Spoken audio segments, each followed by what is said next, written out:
এই যে দেখো যেরকম পিঠে করে সেরকমই আমি এই যে লইগুলো করছি, যে যেরকম তোমরা লই করো করতে পারো। আর পিঠের মতোই গড়ে, যেমনি পুর দিয়ে পিঠের মতো গড়ে, এখন আমি এখানে কড়াই দেখো তেলও দিয়ে দিয়েছি।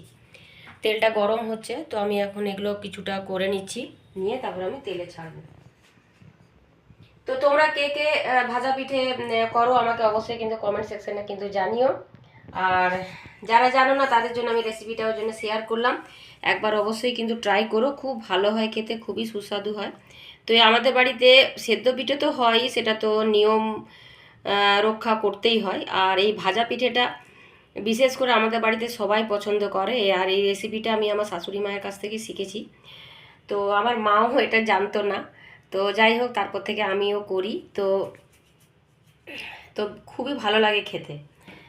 তো অবশ্যই যারা দেখছো আমি রেসিপিটা শেয়ার করছি, সেই জন্য অবশ্যই কিন্তু ট্রাই করো। এখন তো পিঠে পিঠে পার্বণ, এখন পিঠে পুলিরই সময়। তো করে দেখো, খুব ভালো হয় খেতে। এই যে দেখো ভাজা হয়ে গেছে, তো এরকম দেখো লাল লাল করেই ভাজতে হবে। এই যে লাল লাল করে এরকম ভাজতে হবে। তো আমি ভেজে নিয়েছি সব কটা, আর গুড়িয়ার বাবাকে দিয়েও দিয়েছি।